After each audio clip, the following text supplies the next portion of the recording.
Yes, winning. Yes, scoring. Yes, clean sheet. That is success. I'm a coach. I'm competitive. We're trying to do that every day. We want that, right? That is success. But this other definition over here is that regardless of the scoreline, each and every day, my only job is to move myself forward towards the player and person I want to be. So how I tell players this is look into the future, figure out what type of player you want to be, right? And as long as you are taking any sort of step towards that today, it's a win. You don't need all the minutes to do that.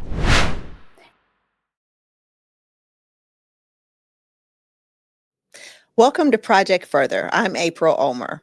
Project Further is a platform that serves as a resource for the families of girls in youth soccer who have a desire to play soccer at the very highest of levels. And I am so excited because we have an amazing guest on the show today. We are welcoming Jenn Ireland. Jenn is a USSF C-licensed youth soccer coach and founder of Expand Your Game and the Mindset Mastery Academy, which she created to help competitive and elite female soccer players not just survive the environment of pressure, expectations, and comparison culture that is youth sports today, but thrive inside of it. Her life's work is to inspire female soccer players to focus on their mental wellness, empowering them to cultivate a healthy relationship with the game and maximize their performance on the field.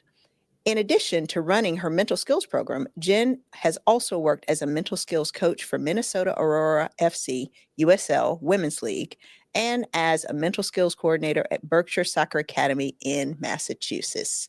Jenn, welcome to the show. Thank you so much for having me. I'm so excited to sit down and talk to you. Oh, we're so excited. So just a little background, we've, my daughter London and I have followed Jenn on social media for a very long time with all of her wonderful tips for girls in soccer as far as handling, the pressure that can sometimes come along with playing at a competitive level. And even before you reach the highest levels, I think it's something that girls and youth in sports just kind of struggle with. So thank you for being who you are and providing such an amazing resource for youth at all levels, okay, especially our girls when it comes to soccer, okay? So, Jenn, why don't we just jump right in, right? Sure. So tell us about, why mental skills, in your own words, are so important, especially to girls who are playing the game of soccer. Yeah, so to me, I started my mental skills journey as a soccer coach. I was in soccer, coaching girls in this, late elementary, middle school, beginning of high school kind of age range. Mm-hmm. And I myself was going through a lot in my personal life and doing a lot of personal development work. Mm-hmm. And through that, I gained a lot of self-awareness. And at that same point, I would say mostly with the 8th grade girls that I was coaching at that time, I started to recognize the things that I, as an adult, was just starting to deal with. I was seeing them in my players. And I was basically like, oh my gosh, this impacts their game. It impacts how they interact. It impacts, their day, how they show up at school. Like, I need to start helping them get ahead of some of this stuff. And some of those specifics at that point were like, the perfectionism, the overthinking, kind of the basic kind of overview stuff that we see show up a lot. But over time, my view has evolved to be that mental skills is 2 things. And this goes to your question as to why it's so important. It's enhancing performance. So yes, we can use mental skills to literally, put more balls in the back of the net. We can do that for sure. But then there's this second piece, and that's the mental wellness piece. And some players need more of one, some players need more of others. Sometimes at different points in our career, we need more of this one, more of that one. But those 2 things together are what mental skills are to me. And I think that they're so crucial in any sport. I only work with female soccer players, but this goes to all sports, because so much of the game is all of that other stuff that's going on in our head besides the stuff that we're just doing on the field. Like, a lot of training is technical, mm-hmm. tactical, and physical. If you ask any player what percentage of sport is mental, they're going to give you a big number, probably between like 40 and even 100%. And then you ask them a follow-up question, what percentage of your training is mental skills training? And they're like, right. Nothing, right? So that goes right there to show how important it is, because everybody agrees. Mm-hmm. Everybody agrees that it's a huge piece of the game. Mm-hmm. yet nobody trains it. So if we can close that gap, that's how you can elevate as an athlete. And it's not just for elite level athletes. It's for anyone that's playing sport and wants to get better. So any sort of competitive select level of play. Mm-hmm. Right. Yeah. I think that's amazing. And so kind of as a follow-up question to that, why do you think it is that sort of that's gone so either unrecognized or unaddressed when it comes to sports, as far as the importance of training, like having that a part of the curriculum when it comes to sports, when it comes to trying to elevate athletes, but also just prepare them to, I think it's even bigger than that, even though I know we're, obviously a sports podcast. I think it's all about providing girls with the tools that they need to thrive in any high pressure environment, whether that's on the soccer field, on the pitch, or whether that's, if they go on and they don't go further in soccer, just their day-to-day job, their life, providing them with those tools. I think, that's just invaluable. So why do you think there's sort of that big, that gap between sort of the game and what it requires as far as mental skills and actually what's being addressed? Yeah, that's a great question. Two things that pop up into my head that might be reasons for that right now. But before I name those, I'll say that all the work that I do is not, I want them to play better soccer because that's what they want, of course. Right. But all the work that I do is to help them not just play better soccer, but feel better about themselves as young women. Right. That's literally what it is. Meant to me, and everyone, other people might say this differently, but when I'm talking to parents, this is life skills disguised as, hey, you want to play better soccer? Right. Because it does help them do that, but they're way more into it because, no 13-year-old girl wants to work on life skills. I get it. I wouldn't have either. But they do want to get better at soccer. So it's a great way to kind of give them the skills that they need to do all those things that you just said, navigate adversity, navigate the ups and the downs, ride the waves, right? While also helping them move towards their goals and their dreams. So it's kind of the best of both worlds, right? I do get a lot of parents that come to me that are like, oh, like, is what you do like for life skills as well? Will it help them in school? I'm like, absolutely, right? Like, it's just, it's just kind of, it all folds together. I always laugh because one September, I don't remember if it was last year or the year before, but I was like, I think I've spent more time talking about math this month than soccer, because math was just in the air. It was like everybody is like bogey class at the time. It was just like getting them right. So I'm like, okay, it's fine. Two reasons though that come to my mind. One, it's just in general, we're working on this as, it's a more bigger cultural issue, but the mental health stigma, right? Mental wellness, like can't see it, doesn't exist kind of, I'm not saying that, but that's kind of like, just the vibe. I think we're getting better. I heard somebody say recently that, how like 10 years ago in sport, I'm not sure how it is in other sports, but in soccer, concussions weren't really a big thing. It was just like, oh, throw the kid back out there. They're fine. Right. But now it's like, we all take it super seriously. Like it's evolved, right? Which is great. That's where it should be. Even at the national level, pro level, they take it more seriously now as well. Somebody said to me, or I heard this recently, that mental wellness is like the new concussion thing. So 10 years from now, it'll be really interesting to see how much we prioritize it. So that's one of them. I think it's just kind of taking its time to kind of build.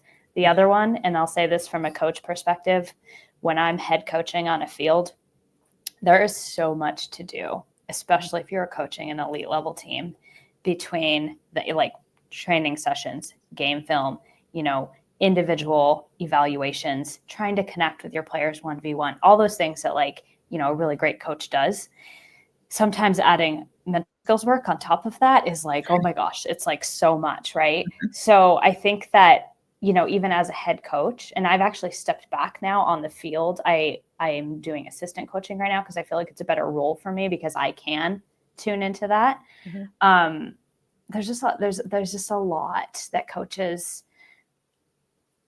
have to do, and I think they don't really understand how to do it. Right. And then it's not that some don't care. We'll throw that out there. But like some do, but they don't know what to do and they don't know where to fit it in. So it just never happens. And I'm also going to say this. I do think that a lot of clubs are paying attention a little bit more, but they're kind of setting up programs to check a box. Right. So they're just like, we have this resource here, you can go to this thing and do it. But I don't know how much they're actually doing to get players Right. working this stuff. So. Right. Yeah. And I think that also highlights sort of why the work that you're doing is so important. I mean, actually being in the trenches and doing the work, but also just helping to raise awareness, right, of the importance of it. And hopefully that will help the evolution occur even faster, once people know. And what there's something that we always talk about on our show and our podcast is like the first step is, people kind of have to know what they don't know. They have to know what's important. And then, helping them to find the resources or being a resource like you are, just sort of helps bring it sort of into, sort of that space to where it's easily seen, easily identified, readily available. The information is there. And I think that sort of secondarily, it does put a little bit of positive pressure on, things like organizations and stuff to really take it more seriously. And hopefully will also inspire people to become more comfortable in addressing it. Because like you said, I think with some people, they kind of like, and especially because, we're talking about girls, obviously we have experience with teenage girls, even with my own kids, sometimes you're like, Oh yeah. it's like, do we talk about this or do we not? There's, I don't know. So I think that, like I said, I think that just highlights, why the work you're doing is so critical. So, once again, kudos to you for just sort of bringing it to the forefront of what girls need, especially in youth soccer. So great. Thank you so much. And on that note, I'm just going to add something because this is a big thing and I'm guilty of it as a coach myself, on the field, as a coach on the field. A lot of very well-intentioned parents and coaches will tell kids, you just need to be more confident. You just need to believe in yourself. You're so good. Just, why aren't you more confident? Just get out of your head. You just got to stop overthinking. Don't let the pressure get to you. Stop hesitating. Right. Those statements, right? Like, it is funny because a well-intentioned coach will be like, she just needs to stop overthinking. Right. The problem is the coach, nor the player, nor the parent actually knows how to do that. So the player is just like, cool, coach. Like, I would love to do that. Can you tell me how? Right. And there's zero hows. And that is really what I realized was happening. There's no hows. There's no how to do this. Wow. That's the missing piece. Okay. Wow. Yeah, no, I mean, it totally makes sense. So since we're talking about that, what are some things that like parents can do? Like, first of all, I think, what are some of the things like for parents who are seeing this and they're uncertain of whether or not this might be something that's of value to their girl? Like, what are some of kind of the clues? Of course, everyone could use better skills when it comes to emotional well-being, mental mindset, all that, just across the board, even with what I do every day in my sort of professional role. Right. But for parents who are watching and they're like, well, she seems okay. I mean, she seems to bounce back after setbacks. I don't know if this is something we should maybe talk about. How do I broach the subject with my child, first of all, to kind of feel him out and make the decision of whether or not I think this is something that we should pursue? Or is it something that parents should say, listen, it's going to be helpful no matter what, life skills, etc. Also improve your game. Let's just do it. This is, let's just, tell her, hey, this is something I think, and should they just take that role and just say, we're just going to do it? How should they frame it? First of all, how should they evaluate what they should be doing? And then if they're going to do it, I know it's a lot. There's a lot to unpack there. Yeah. Frame it with their teenage girl, or their preteen or whatever. So, okay. Well, a couple different things. I would say that the second piece of what you said is that it's a proactive thing. And I think a problem, right? It needs to be a proactive thing. If we truly want to help our daughters be those people that, this is how I explain it, are able to coach themselves through difficult moments, right? It does not matter how together you think that she has it, whether you're a coach or parent, right? Pressure, expectations, comparison culture, this stuff is all absolutely a piece of the competitive and elite youth sports world right now. And no matter how much we think she has it together, it still impacts her and it's still hard. It does show up differently for every person because they're their own unique person, their own environment. So every kid, has different experiences with that. But I have never in my entire life not just kids, but met people that aren't impacted by those things. Right. Like they are. It's a real thing. And if you think that they're not, my first thing would be like get to know them a little more, because they are, right? And like, where is it showing up for them, right? Right. Opening up that conversation, I think, is really important. I would say that what I'm seeing now more often than not, and probably what my mission will be over the next 10 years, is that we're very reactive, and I'm just generalizing here. Yeah. We're waiting until it's real bad, and then we're like, oh my gosh, like it's as bad as it could get. Like I need, like it's all the way gone, right? So like where it gets, instead of getting to that point, and I'll give you an example. So the huge red flag for me, okay, when I'm talking to parents, is that their kid is basically has started or been doing this for a while, attaching their self-worth to their performance. And how you know that this is happening, this is key.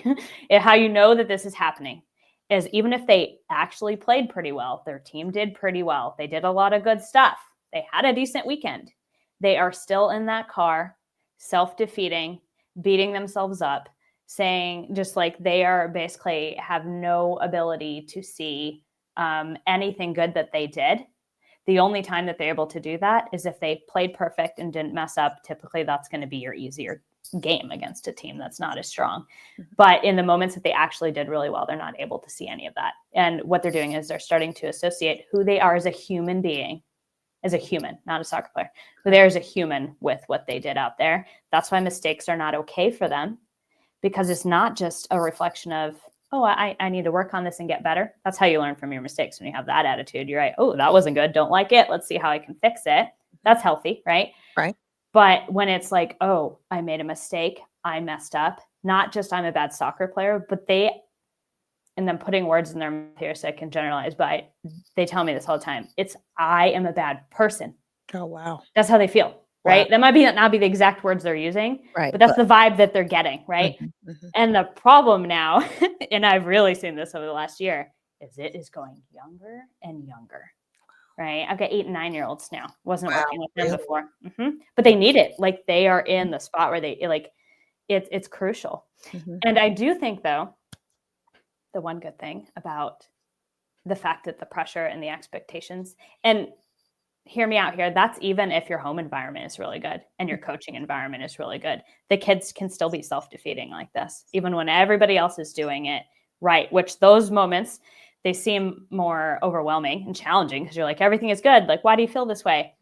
But honestly, I kind of find those moments kind of hopeful, because then we know that it's not a coach contributing to this, or it's not the home environment contributing to this.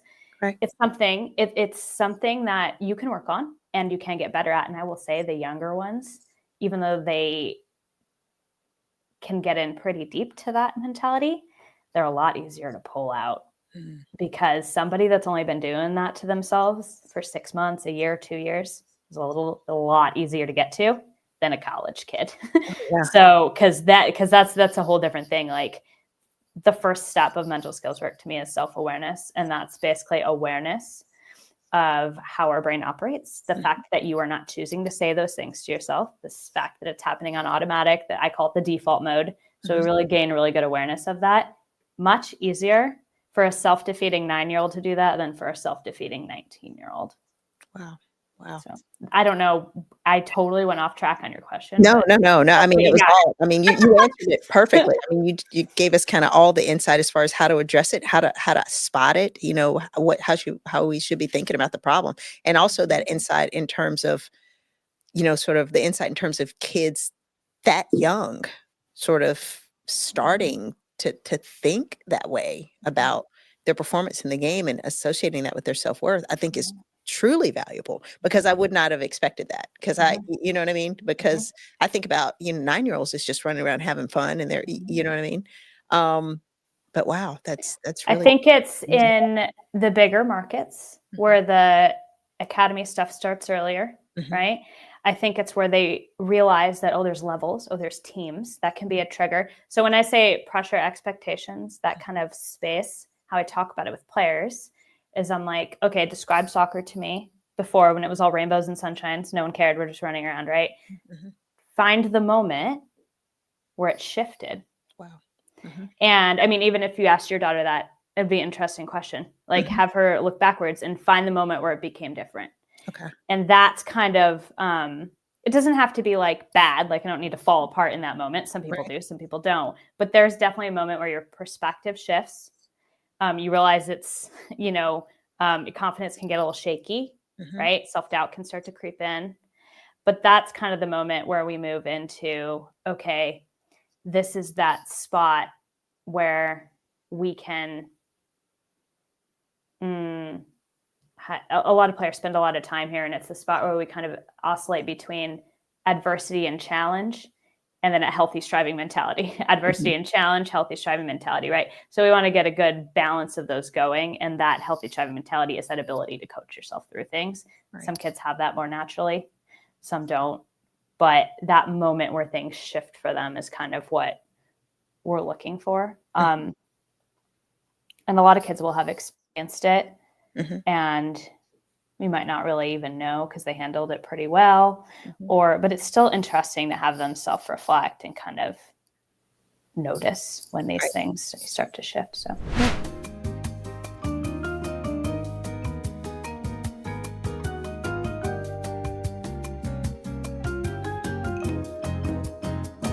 One of the things that we've noticed that or we've heard you talk about online when we watch you is comparison culture, right?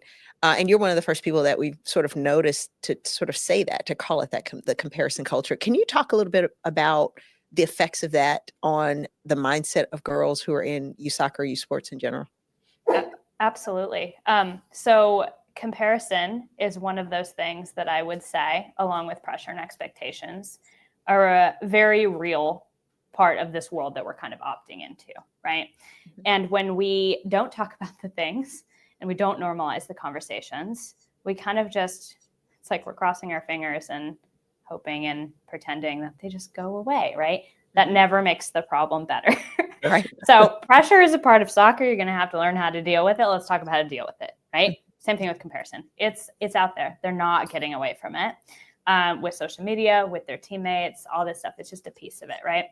It does not inherently have to be bad. So we need to reframe it and think about it in a different way, right? There is a lot of situations where we can have healthy competition with both ourselves and with our teammate. I have an example. I have two players that are ECNL players. They are best friends. They are goalkeepers on the same ECNL team. Wow. So yes, sometimes that's probably very difficult, but most often, like if one's here on something and the other one's here, they're like, no way, like you're not gonna be better than me, like in a healthy way. So right, they push themselves and then they push themselves, they push themselves, they push themselves.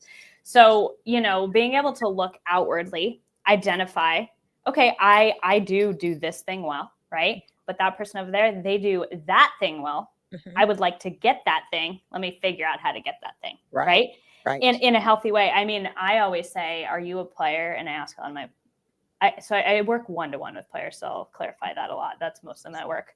I ask a lot of them, if you go to a showcase or you go to an event and you see somebody that's playing your position, let's just stick with the goalkeepers, right? If you see another goalkeeper make like a fantastic save, or even if you're in the net and you see a striker just take a shot on you, that's just like phenomenal. Yeah, you're going to be upset that it didn't go in or that it went in, of course. But are you able to like appreciate like other people's skill? That's a good check to see if you have a healthy, like if you can compare in a healthy way. Because like if we truly love the game, you best believe we should be able to look at somebody who's our competition and be like, well, I don't love that I have to play against her or that she could do that and I can't, but like, man, like that was pretty. Right. So if we start talking about it and be a little more open about it, we can bring in conversations like that, right? The detrimental part is when we don't talk about it, when it goes hidden, and when we get, I mean, I could have an entire other, conversation about this, but the pettiness and the cliques and the like, just the mean girl behavior on teams that comes with a lot of comparison, playing time, this and that. I do not think that young women fully understand that they are actually hurting their team. Your team can't play the best of their ability when they're doing that, right? Right. I had a team once that was very motivated. They had each other's backs really strongly, and when they didn't, we'd work to get back to there. And they were mediocre, we'll say, but they topped the league because guess what? They weren't comparing in unhealthy ways. They were working together. They understood the power of the collective. So it's really phenomenal what girls can do when they do that, which is why I'm such a huge advocate of showing up as the type of person you want to be known as. Right. Character development. So that's beautiful. That's fantastic.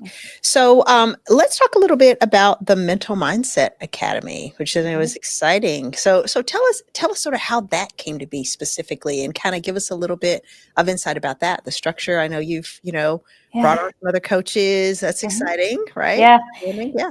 Yeah, so I started Expand Your Game as a blog because I just wanted space to write. I'm a journalist by trade, so it worked out kind of nice. I kind of combined that with coaching. And then I basically decided to create an environment where youth female players could go to work on this stuff in a one-to-one environment. So there are a lot of wonderful organizations out there, good groups and stuff that do a lot of group stuff and on-site stuff and webinars and workshops and stuff. I went a different direction with it because I'm all about getting deep and all about making actual big impactful change. And one-to-one work is where I have found that matches me best, right? It's just authentic to me. So the Mindset Mastery Academy is a program that has evolved over a couple of years. And now it's like a 12-week one-on-one and small groups. So I have a couple different ways to take it. But program where players, basically all of the stuff that I've been talking about, we go through that curriculum, but they're not just being fed information. They are being given information, but most of it's guided self-discovery because that's the thing that makes the difference. So, first off, having somebody that's not mom or dad or a parent or not a coach is really impactful. Just the mentorship element is like game changing. I didn't realize how big that was for youth, but it really is. That alone, plus guided self-discovery to help them find these answers themselves, because that's how it actually works. Because we know as coaches and parents, we can say something again and again and again. It's the exact right thing, and it does not stick. Exactly. So I hear this all the time. And it's like, I can say the same thing to my players on the field, but they're so like, then I say it to someone I'm working one-on-one with, and it's a totally different reaction, right? Right. So I'll give you a very good example. Girls in this age range, so middle school, high school-ish here, do not actually, and I'm generalizing again, do not actually have a really solid understanding of the fact that 100% of their confidence is being derived from external validation. Wow. So we're talking what other people think of me, what I look like, playing time, what my coach thinks and says to me. Like all of their confidence is only coming from that stuff, right? This is pretty common. They don't really know that they're doing this though. And you can tell them that they're doing it and it's just like, whatever, right? So what we do inside of the Mindset Mastery Academy is we structure our meetings in a way where we're not telling them that, we are guiding them to figure it out themselves. Because once they figure it out, and one-to-one work is really the only way you do that, because like every kid needs to arrive there differently, right? So we kind of have to flex with it and try different things and go into different angles. When they figure that out, it's like a light bulb moment. And inside the Mindset Mastery Academy, what we're looking for is light bulb moments, because that's how they make change, when they're like, oh crap, that's what I'm doing to myself. That's when you know that you've found something. Right. Because we're not going to convince them, as coaches and parents, to just like magically change, right? It's like they have to figure it out themselves. So that's what it's all about. It's really cool because I'll just give you a quick example. I had a player who was a sophomore in high school. I think this was 2 years ago. And she was telling me how it was high school soccer season. She was walking through the halls at school She randomly passed her coach. She didn't normally pass her coach in the hall, but she passed her coach that day. And her coach was like, hey, you've been doing great, all this stuff. Gave her a bunch of external validation, right? Mm-hmm. So she goes to her game that day and plays phenomenally. Lots of confidence, everything. And we had just had this lesson. And she comes home that night and she actually texted me. And she's like, oh no, I just realized what I'm doing. She's like, I realized that I only have games like that when somebody told me all this good stuff about myself. But she's like, I need to figure out how to fix that, because what if I hadn't walked down that hallway that day? Right. Like I need to learn how to do that for myself, because I know I can play that way. I just did. Wow. But like, how do I trigger that for me? Mm-hmm. That's internal validation. That's having your own back. And I think that those things are life-changing when they just, maybe they don't, exactly. I'm 40. I still don't know exactly how to do it. Right. But like you give them the awareness is the power, and then they can choose to keep doing it how they were doing it before, or they can choose to do something different. Mm-hmm. So the self-awareness of things is kind of like the biggest piece of the work that we do. And then we bring in tools. Wonderful. And just give them tools right away. That's kind of what the bigger picture, like webinars and like groups, which is great. Like if you have a huge group of kids, like when I was out at Berkshire, I mean, there's 1,000 kids. Like you're not going to get that deep stuff, right?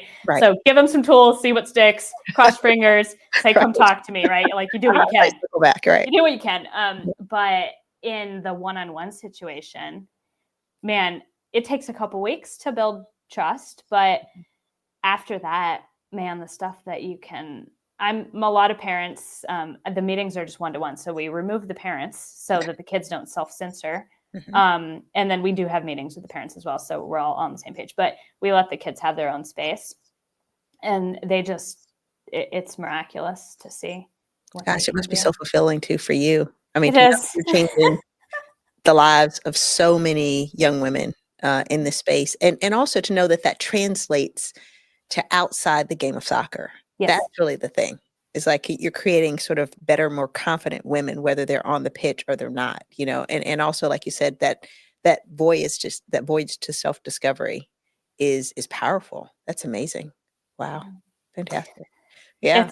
It's fun. It is. I mean, it's draining. I've realized that, right? Like personally, like I have to make sure that which is why I brought on other coaches, because I give a lot of myself inside of that space, so that, just I'm fully tuned into them. I'm talking to them. I'm there for them to help guide them.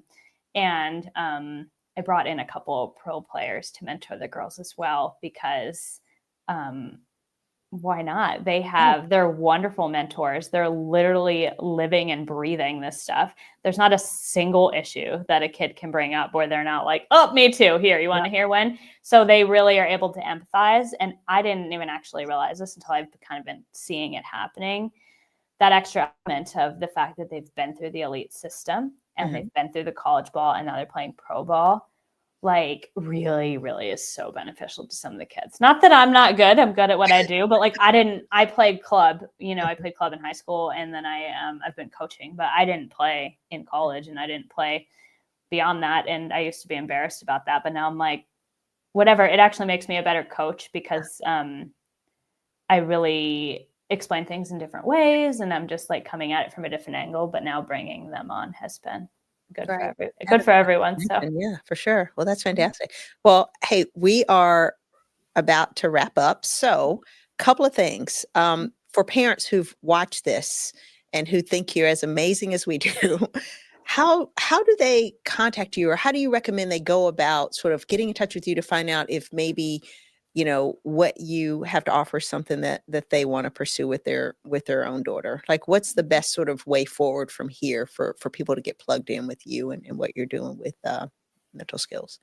Yeah. So the most like in-depth kind of information on my program is on my website, which is expandyourgame.com. So pretty easy. And there's a button on top that says Mindset Mastery Academy. For like little tidbits and just kind of like really useful information, it would definitely be Instagram. That's where I've been kind of focusing my effort this year. Yeah. And trying to be really good resource, not just for parents, but for coaches and for players. There's a little bit of something for everybody on there.